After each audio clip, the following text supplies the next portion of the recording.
Hello, everybody. Welcome to another Planet FPL People's Poll podcast. My name is James. Suj is unavailable for podcast commitments today. So just as well, one of our correspondents has jumped in. On Sunday, I gave the Twitter community the choice to choose between three topics to choose for today's podcast. The sacking of Daniel Farke at Norwich, the appointment of Eddie Howe as Newcastle manager, or the sacking of Dean Smith at Aston Villa. And you can probably guess by the fact that our Aston Villa correspondent Lee Jackson has joined me that Villa and Dean Smith won the votes. We're going to be talking about Aston Villa today. How are you, Lee? I'm good. From an FPL point of view, having not a bad season. From a football outside of FPL point of view, it's a disaster. Just really disappointed. I thought Smith would get more time. I thought he deserved more time. I just thought he had more in the bank, given what he's delivered over the last few years. Yeah, I think it's probably worth kind of scripting the story with Dean Smith first to understand how we've got to this point, because when he was appointed, you weren't in a good place, right? We have to remember that. Awful. Middle of the championship. People had written that season, 2018, 2019 off and just said, you know what, let's get a new manager in. We'll go again next year. We won 10 games in a row in the championship, which is a club record. And I mean, you know how long Villa have been around. That's no mean feat to get any club record. And yeah, first time of asking took us straight up through the playoffs. Survived by the skin of our teeth in a tough season where a lot of fans were disappointed throughout that season. But then last season again kicked on and got an 11th place finish. Is it a victim of his own success, essentially? Because he's basically hit the remit every year, isn't he? Promotion, survival, mid-table. And I guess the expectation now was top half. Did you finish 10th last year or 11th? 11th. 11th. Highest points tally ever to finish 11th. That's correct, yeah. So I guess the expectation in terms of trying to take it forward would have been sort of 8th, 9th, 10th this year. He's basically a victim of his own success, isn't he? Because if you'd have finished maybe 15th, 16th last year, and now the target was, okay, towards the top end of the bottom half, he might have a job still, mightn't he? Yeah, exactly. He is a victim of his own success. And he didn't help himself by in the pre-season sort of saying like, yeah, top half, Europe, that's where we're aiming for now. But it's unrealistic expectations from the owners, I think. And I mean, they've come out in the statement and more or less said, we expect progress every year. So they're basically saying what they expected from this season was higher than 11th. Do we really think whoever comes in is going to deliver that now? I think it's difficult. I think you're obviously going through something like what's similar I experienced at Tottenham when we sold Gareth Bale. You sold your one player. There was the kind of famous Perslow interview, which I think all of us applauded at the time. It's worth saying about there was a plan in place to replace Grealish with 3 players. They've come in. And I guess in this league, unfortunately, you lose 5 games in a row now in the modern day. It doesn't matter who you are. People are going to be looking over your shoulders, right? I mean, even people were talking about Jurgen Klopp back in sort of February, right? When Liverpool went on that mad run of defeats and stuff. So as soon as you have a bad run like this, it's going to put the focus on you. I mean, even looking at the run of games you've had, Tottenham, Arsenal, West Ham. Tottenham, you didn't deserve to get anything from that particular game. Arsenal, you were abysmal. West Ham fell apart a little bit because of the red card at 2-1, but I think you would have got beat anyway. And the injury.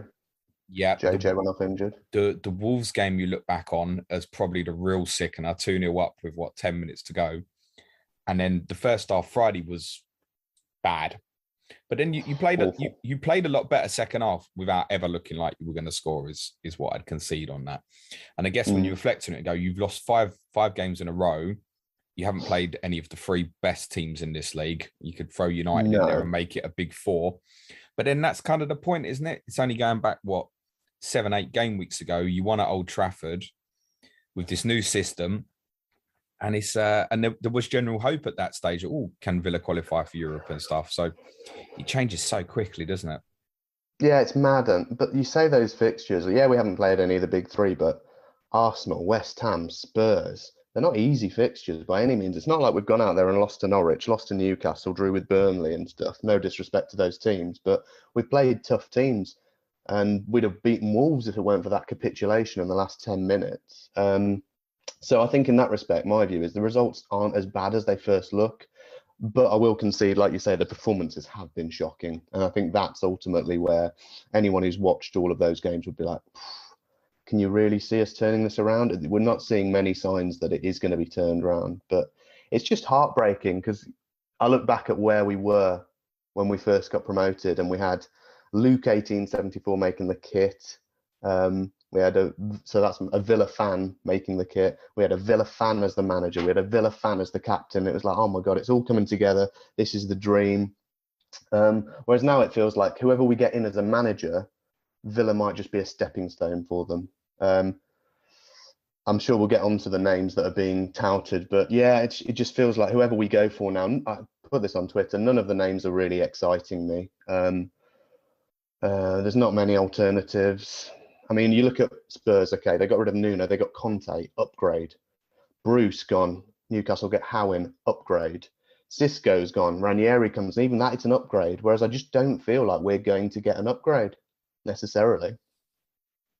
It's interesting because obviously what I see on my timeline is kind of mixed emotions. I think a lot of Villa fans were at the kind of point of enough. Do you think you'd have the same attachment to him if you didn't know that he was the kid who stood on the whole end? And is that partly what's upsetting?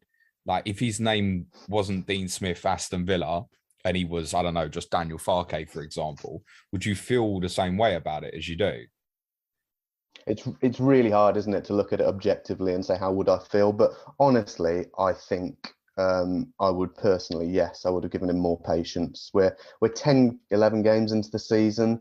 I mean, we're still only 7 points behind Man United. We're 6 points behind Spurs. The table's so tight. It's such early days. Do you not at least give him till Christmas to play every team once and then see where we're at? I mean, we haven't even played the likes of Norwich.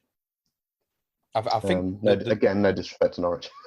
No, you keep picking on them. They'll come for you in game week 17, I'm sure, mate. And Burnley straight afterwards as well, which will be two massive games for you. I think part of the problem though, Lee, is as me and Suj had been discussing prior to the Southampton game, we're looking at the fixture and thinking, can't see you getting anything. Then it's Brighton at home. They're on a great run. You think that's going to be tough. Then it's Palace away. They're much improved. Selhurst Park looks a very difficult place to go this year. Then you've got, following that, City at home, Leicester at home, Liverpool away. And what is now 5 defeats in a row could very quickly become 10 defeats in a row. And then at that point, it is completely untenable for almost anybody to lose 10 Premier League games in a row, isn't it? I mean, we've basically seen near that with Daniel Farke getting his first win for Norwich at the weekend. So I think that was the fear. And in terms of 2021, I think you've got 37 points from 35 games. Yeah. And so it suggests that, I mean, that's nearly a whole season's worth, isn't it? And that point total would keep you up, I don't doubt, being slightly above 1 point a game. But it's certainly going to put you in a battle, isn't it? And I think that's the concern. Exactly. It's not just the decision over the 11 games. It's the decision over how you coped without having Jack Grealish for a lot of the second half of last season as well. Yeah, exactly. And I'm a big stats guy. And even when you look at the underlying numbers, like you say, the performances haven't been good. If you look at just the XG in the last few games, we'd still be 17th in the table. We haven't been unlucky. We've been rubbish. So I get all of that. And ultimately as well, talking about managers and new managers coming in, and are we going to be used as a stepping stone club to bigger things? And that doesn't feel like a nice thought. But at the same time, if a manager is using us as a stepping stone, they're going to have to do something good with Villa. Do you know what I mean? So the bookie's favourite is Steven Gerrard. I'll throw a name out there. For him to get his dream job, which is Liverpool, he's going to have to take Villa pretty far up that table before they'll give it to him. So if he is going to use this as a stepping stone, it's not the worst thing in the world. Do you think that's the case? That he'd have to do something with you? I mean, we kind of just talked hypotheticals here. There have been some rumours this afternoon that are suggesting that an approach is likely to be made to Steven Gerrard. I don't think it's a certainty that he would accept, because I think the outsider and the neutral may look at it and go, well, what's the best he could hope for with Villa at the moment? Okay, he pushes them towards 7th or 8th in the next 2-3 years before the Liverpool job comes up. And eventually, as and when it comes up, it would be a certainty that he would go to Liverpool whenever that happened. But it could go the other way, right? He could walk in the door, you could go down, which I don't think you will, but it could go the wrong way with no Premier League experience. And then what? Then what do Liverpool think about appointing him in the long term? Sounds like it's Exactly. risk. It's kind of a caught between a rock and a hard place, because I think it's a very difficult job to take on and actually improve on what Smith has taken you from over the 3 years. What's the hope for Villa in the next 2-3 years? Okay, yes, Europa League qualification or something, cementing a place in the top half. But I think there's risk in it. The flip of that also is, if Steven Gerrard does want Premier League experience before he goes to Liverpool, Villa is the best job he can hope for. Yeah. I would say, probably. Unless, I don't know, suddenly Manchester United appointed David Moyes or something and the West Ham job came up or something and West Ham went down that route. You couldn't see any of the so-called big six going for him at the moment.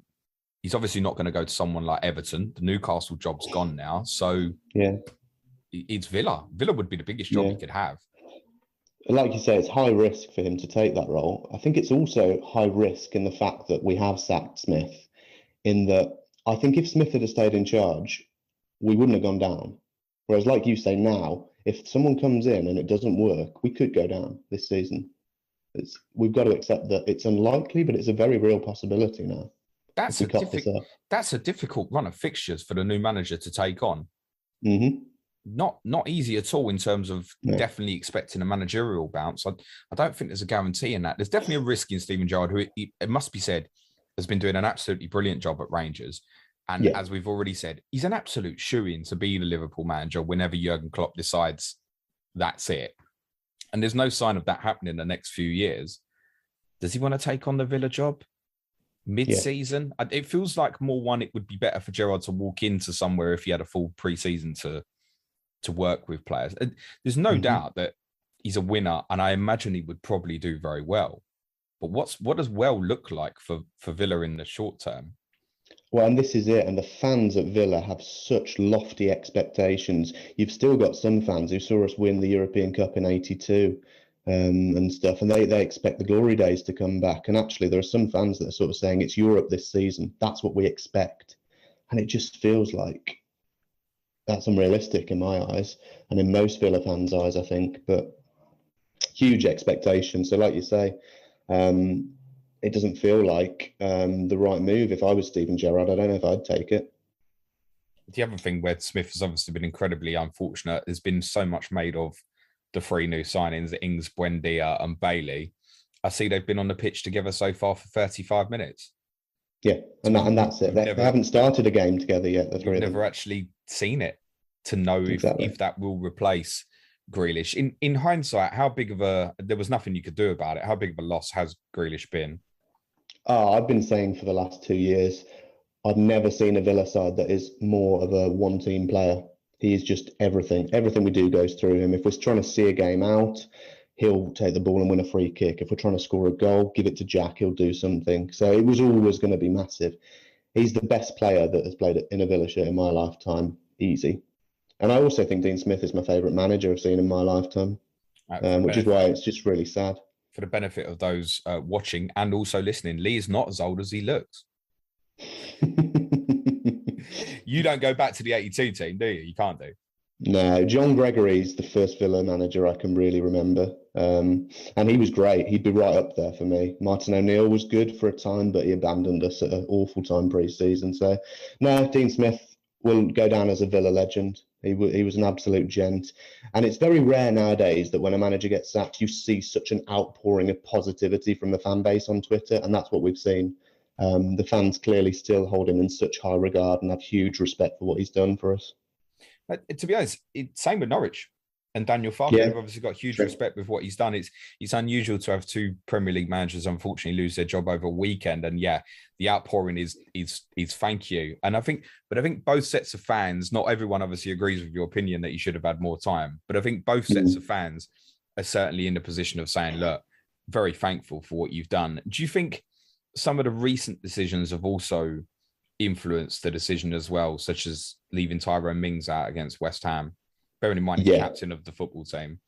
So I've never questioned Smith this season. That was the first time when I looked at that 11, I'd gone, have you bowed to fan pressure there? Because Mings made a few mistakes and there's a few people loudly in the fan base saying Mings is the problem here. Have you just listened to them and taken our best defender out the side? Really? So yeah, I don't think that was a smart decision.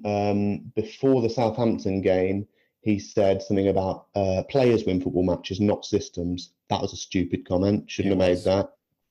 And then the other one is just generally Dean Smith. He's very slow to react in game. Like the Arsenal game, we were absolutely battered for 45 minutes, and he didn't change anything at half time. And we went in at that break 2-0 They'll down. bring We Bailey came on at out and then half time conceded a at third. Arsenal. He brought Bailey on Was at it half time or against was it Arsenal, later doesn't on? it? Yeah. But I mean, the other night Okay. there was no changes at half time. It's worth saying your bench looked weak the other night, and that's because it's mainly made up of academy players. Kids. The one benefit of someone who does walk into Villa is you've arguably got the best crop of youth kids anywhere in the country at the moment. And someone's going to take that on and get the benefit of people like Chuck Mamika, Ramsey, plenty of other young players, Archer. Yeah, and this is the other sad thing, though, is that Smith's given a lot of those players their debut. It's true. And all the Villa players on Instagram have just been coming out and saying, so sad, really sorry to see you go and all of this. And you don't know how much of that is genuine. There's rumours going around, and maybe Mings was in someone's ear saying, come on, we need a change. And on the pitch, it looked like he'd lost the players, but he had such a bond with the young players, like you say. He went to every FA Youth Cup match last season. You could see him in the crowd, and that was just so nice to see. And I don't know if the next manager would do that. Yeah, it's definitely a shame. Who do you put responsible for this run then? Does it still fall at Dean Smith's feet though? The fact that you've gone through these 5 games with nothing. I think it's really hard, isn't it? I'm kind of old school in that I always believe that managers deserve more time. And this world that we now live in, where managers get sacked so quickly, is ridiculous. The players have to take responsibility. You can have the best manager in the world who sets his team up really well, but ultimately the players kick the ball in the net or kick the ball in their own net, and he can't control that. So I think a lot of the blame, in my eyes, comes down to the players. I don't think they've been good enough this season. But yeah, like we've already said, Smith's made some stupid mistakes too. You can't sack the players though. No, unfortunately, exactly. particularly when 3 of them have just been bought, and we're not putting anything particularly on those 3 players. Buendia, Bailey, and now Ings have all obviously had various injury issues, which doesn't help. Some may look at Danny Ings in hindsight and go, "Well, that's an injury-prone player. What do you expect?" But I don't think actually anybody was looking at these 3 signings and going, "They're bad signings." Every single one of them individually, the consensus generally was good player that'll improve them. Yeah. And also, all 3 of them, even in this short spell, they've all had good games in a Villa shirt already. Yeah, can't argue that. I mean, I think Bailey for me was particularly disappointing Friday at certain moments. You want him to step up. I know there's a very, very good player in there. With whoever comes in now, and it's difficult to say because we don't know who it's going to be at the moment. But what do you think the best system is for the team with the players that you've got at the moment? Because we've obviously seen this back 3 experimented with, which really worked at Chelsea when you were lost and you were very unlucky that day. Obviously then beat Everton, won at Old Trafford. Then it kind of got up to half-time with the Arsenal game. And I was even saying to a few people prior to the Arsenal game, this will be the last game. It's a case of, it felt like you stumbled upon a system that was going to allow Ings and Watkins to play together whilst you didn't have the wide players available. Now people like Bailey, Traore coming back to fitness, I think he's found it difficult to obviously fit them in. The Arsenal performance was disastrous first half. What would you like to see from a new incoming manager in terms of system? Flexibility. I think we've got to be able to have a couple of systems like your Leicesters and your Brightons do, where you go away to Old Trafford, you play a back 5 because that makes sense because they're dangerous and they're going to have lots of the ball. And then at Villa Park, you play a back 4 where you've got 2 systems that work really well. And we've shown we can play a back 5. So yeah, I think we've got to be flexible in our approach. But that was another stupid Dean Smith comment that he made pre-season, was saying, "Oh no, I'm not going to push Watkins out wide." You didn't need to say that, Dean. You didn't have to say anything.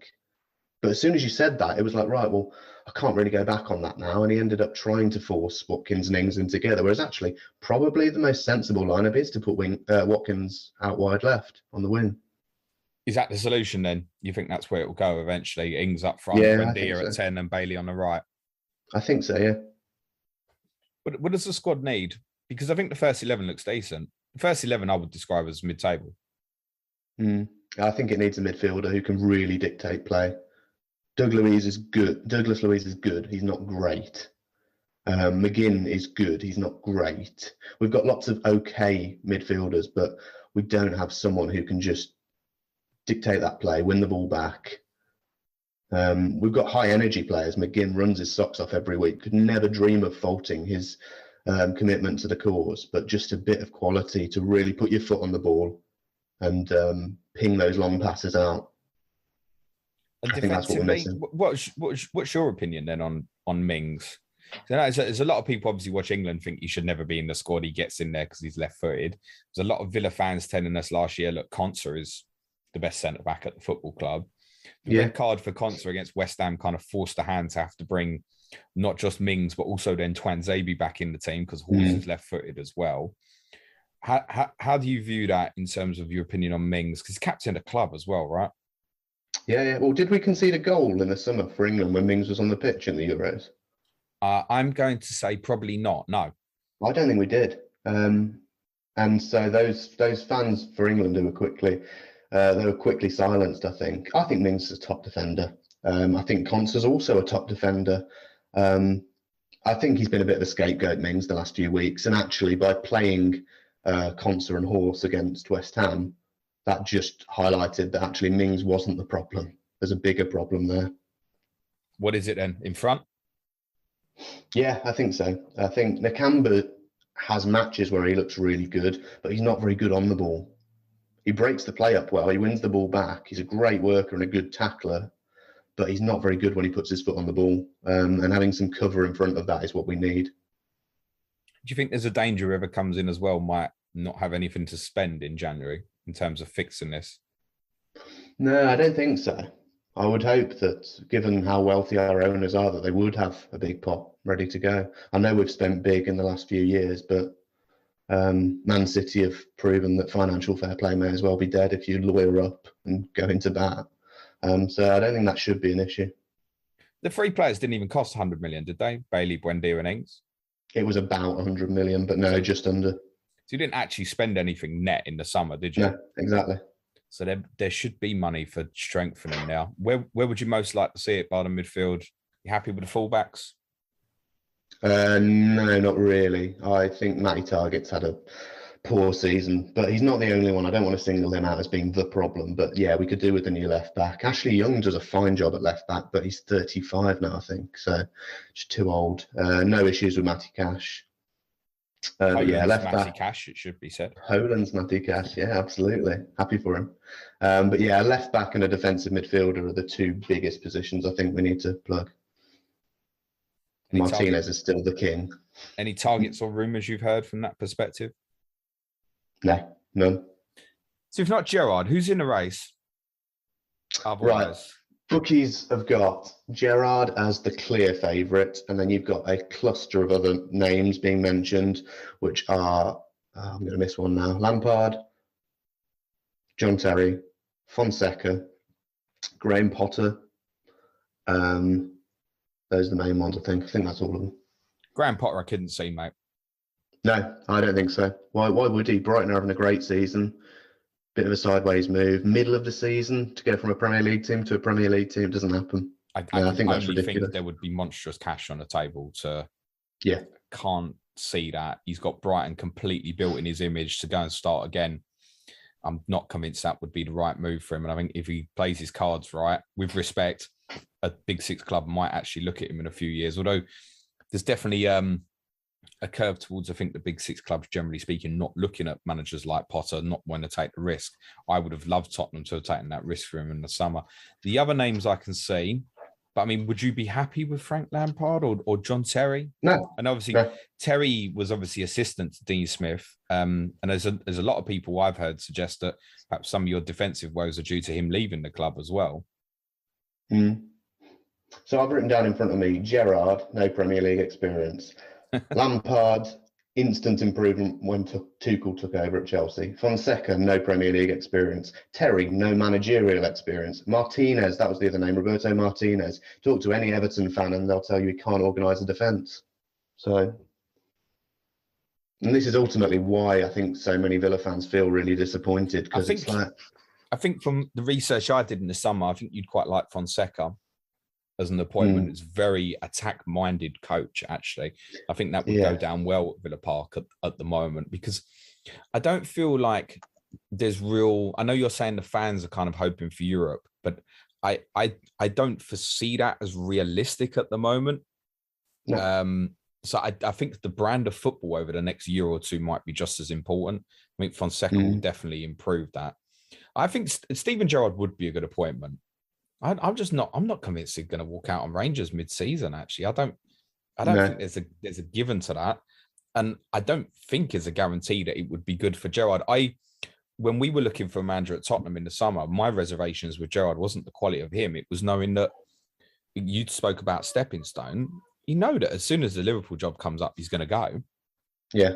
He could have taken the Newcastle job and had all that money. If the Liverpool job had come up, he would have walked out of Newcastle second in the league and still gone to Liverpool. I mean, everybody knows he's going to be the next Liverpool manager. There's an inevitability about that. So I wouldn't be too keen on that. What happens if you get Gerrard now and at the end of the season, clock goes, nah, do you know what? That's enough for me. And there's no sign of that happening. But he'd go, wouldn't he? And then you start again. I think there's got to be that reservation for anybody looking to appoint Steven Gerrard at the moment as well. Pick a name. Who would you want most, mate? Gerrard. You still go with it? Well, wait, did you say pick a name, or did it have to be from that list? I'll go Mancini. Right. Realistic, is it? Yeah, Gerrard. No, Mancini's definitely not. Jesus Christ. I saw one Villa fan in the fan forums talking about it. I was just like, I need to put my phone down. That's enough for today.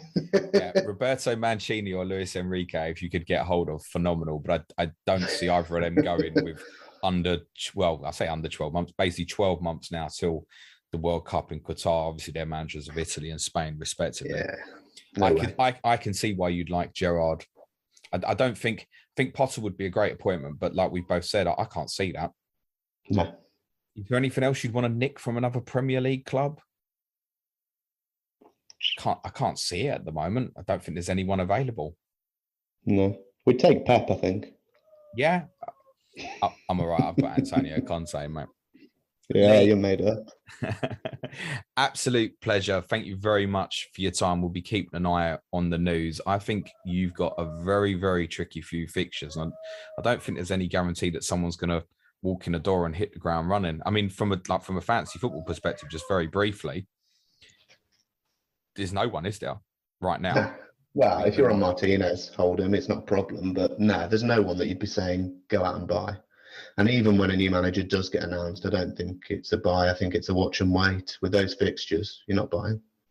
Yeah, agree. I think game week 17 prior, we might look at that again. Norwich away, Burnley at home. And you got Chelsea at home, Leeds away, Brentford away. I mean, even that as a 5 is because of the away games on the end is not brilliant.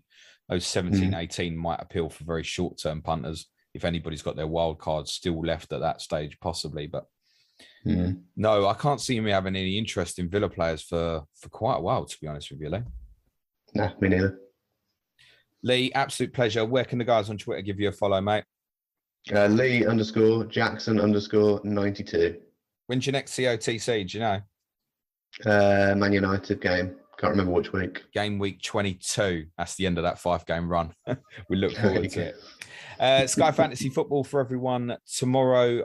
Thursday's clash of correspondents this week: Wolves versus West Ham with Bradley Parker, Chris Stone. I'll be streaming on YouTube 3 p.m. UK time on YouTube. And our Patreon content today includes a release podcast with me helping my wife with her wild card. It's absolute carnage. Thanks very much to Lee, to the Villa fans out there. Keep calm. Good luck for the rest of the season. Cue music, please, man child.